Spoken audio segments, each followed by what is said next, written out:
जिंदगी की आखिरी सांस तक हम प्रसन्न रहें। प्रसन्न इसलिए रहें क्योंकि जो ईश्वरीय तत्व हमारे भीतर है, जिसकी वजह से हम चल पा रहे हैं, हिल पा रहे हैं, देख पा रहे हैं, सुन पा रहे हैं, मैं आपसे बात कर पा रही हूँ, वो पूर्ण सकारात्मक है। और जब पूर्ण सकारात्मक की वजह से हम चल रहे हैं तो हम नकारात्मक होकर कैसे दुखी हो सकते हैं।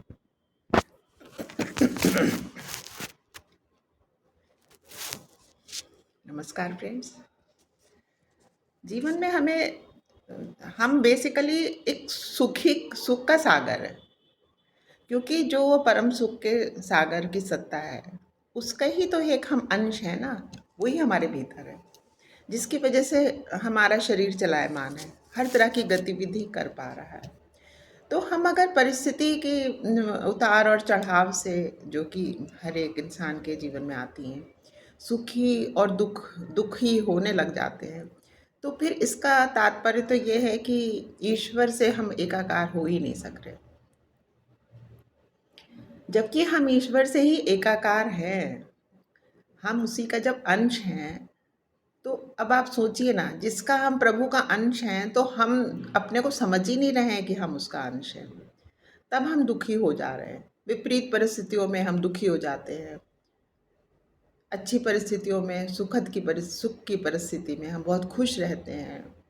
तो ये जो रिमोट कंट्रोल है हमारा, ये हमने भगवान के हाथ में ना देके इस संसार के हाथ में दे दिया है। बस यहीं पे थोड़ी सी हमारी त्रुटि हो रही है। ये जीवन की जो परिस्थितियां हैं और जो लोग हैं, वो हमें अगर पीड़ा दे रहे हैं, तो वो पिछले जन्म के हमारे ही कर्म है। तो उसको बहुत ही धैर्य से लेना है हमको। उसके लिए चिंतन करना है कि आज ये परिस्थिति अगर हमारे सामने है, तो ये किस लिए है। जिस पल हम ये बात समझ जाते हैं, तो हमारे मन से सारे क्लेश कट जाते हैं। हमने ये किया, हमने वो किया, उसने हमें ऐसे किया, हमने उसके संग हमेशा अच्छा किया, उसने हमारा बदला ऐसे दिया। तो हम ये बात सोच भी कैसे लेते हैं कि हम किसी के लिए कुछ कर सकने के सक्षम हैं। हम अगर स्वयं की एक सांस के लिए भी सक्षम नहीं है, जिस पल हमारी सांस पूरी हो जाती है, भगवान जी डोर खींच लेते हैं, तो हम किसी दूसरी सोल को कैसे कर सकते हैं उसके लिए कुछ। हाँ, ये अवश्य है कि भगवान हमें निमित्त बना देते हैं। तो अगर भगवान हमें निमित्त बना देते हैं, तो फिर अहंकार हम क्यों करने लग जाए। इसीलिए तो कहा गया है ना, नेकी का दरिया में डाल। और जिस पल हमें ये अहंकार की भावना आ जाती है, उस पल जब सामने वाला हमारे संग हमारे मन मुताबिक का व्यवहार नहीं करता, तो हमें लगता है वो मेरा अपमान कर रहा है। वो उतना अच्छा नहीं कर रहा कि जितना अच्छा मैंने उसके साथ किया था। तो क्या हम एक हर चीज़ में आँख खुलती है सुबह से, तो हम उसके बाद बस तिजारत ही शुरू कर देते हैं, व्यापार शुरू कर देते हैं। तो ये संसार में क्या हम सिर्फ व्यापार करने आए हैं? ये थोड़ी सी सोचने की बात है कि थोड़ी देर बुरा ज़रूर लगता है। हम लोग, हमारे पास इतना तप नहीं है, इतना भगवान ने हमें बल नहीं दिया हुआ है कि हम इसको ऐसा सोचें। लेकिन अगर इसको हम ठंडे मन से सोच के देखते हैं, तो ये हमारी ही कहीं ना कहीं भूल है। हाँ, बिना वजह अगर कोई हमारा अपमान कर रहा है, जबकि इस जन्म में हमें याद नहीं कि हमने उसका कुछ किया, पिछले जन्म में किया ही होगा, तो हम इतना ज़रूर कर सकते हैं कि हम उनसे दूर रहें। बार बार जाके कहते नहीं है, पत्थर से क्यों सिर से टकराना है। लेकिन किसी भी बाहरी परिस्थितियों से हम अपने को दुखी बिल्कुल भी नहीं होने दें। हम अपने को प्रभावित कैसे होने दे सकते हैं। हर बार जब हम दुखी हो जाएं, हर बार जब हम परेशानी में घिर जाएं, हर बार जब हमें लगे कि अब समझ नहीं आ रहा अगला स्टेप कैसे चलना है, तो हर बार हमको उसी बात से काटना है इस विचार, अपने बुरे विचार को, कि नहीं, हम ईश्वरी तत्व हैं, हमारे भीतर भगवान जी बैठे हैं, ऐसी कोई बात नहीं है, भगवान जी का तत्व ज़्यादा बड़ा।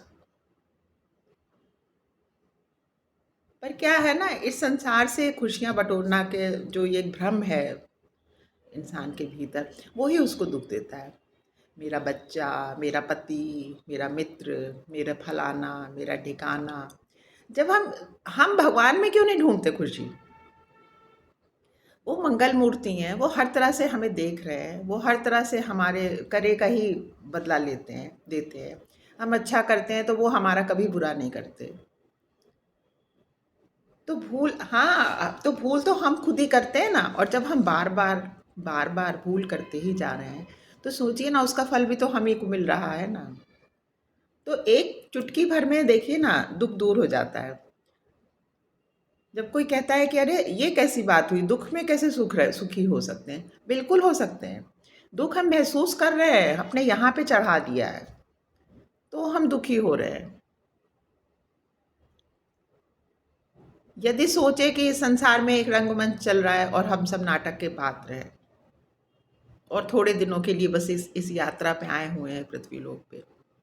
जब हम ये सोच के देख लेते हैं और जो ईश्वर की इच्छा वो हो रहा है, आज ऐसा समय हमारे पास है तो ऐसी ईश्वर की इच्छा, आज वैसा समय हमारे पास है तो जैसी हरी इच्छा।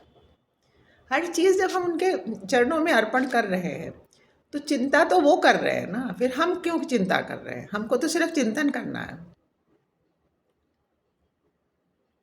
अपने पास्ट अगर बुरा होता है, अच्छा बुरा सबको मिलेगा, हमें भी मिलेगा, आपको भी मिलेगा, इस दुनिया में समस्त जीवों को मिलेगा। तो हम उसको सोच सोच के परेशान हो रहे हैं, उतना सोच तो हम किसी और अच्छी चीज़ में लगा लें। बस आज ही बड़ी छोटी सी बात मुझे कहनी थी कि हर हाल में खुश रहें आप लोग, हर परिस्थिति में खुश रहें। जीवन में उतार चढ़ाव तो हर एक जीव के आते हैं, लेकिन ये है कि ये बिल्कुल नेचुरल है। बस ये समझिए कि एक नाटक चल रहा है, हम रंगमंच में हैं और अपने अपने पात्र निभा रहे हैं, और बस पात्र हमारा समाप्त हो जाएगा, सांसें हमारी पूरी हो जाएंगी, हम पर्दे के पीछे चले जाना। अपने कर्तव्यों का पालन अवश्य करें और निष्ठा से करें, उनमें नहीं पीछे पड़े। लेकिन उन पालन को करने के बाद हमें अच्छाई मिल रही है या बुराई मिल रही है, इसका हमसे कोई मतलब वास्ता नहीं। इसका वास्ता बस भगवान जी से। बस आप लोग हमेशा खुश रहिए, अपना बहुत सा ख्याल रखिए। आप लोगों ने मेरी बात सुनी, बहुत बहुत thank you friends. God bless you. नमस्कार।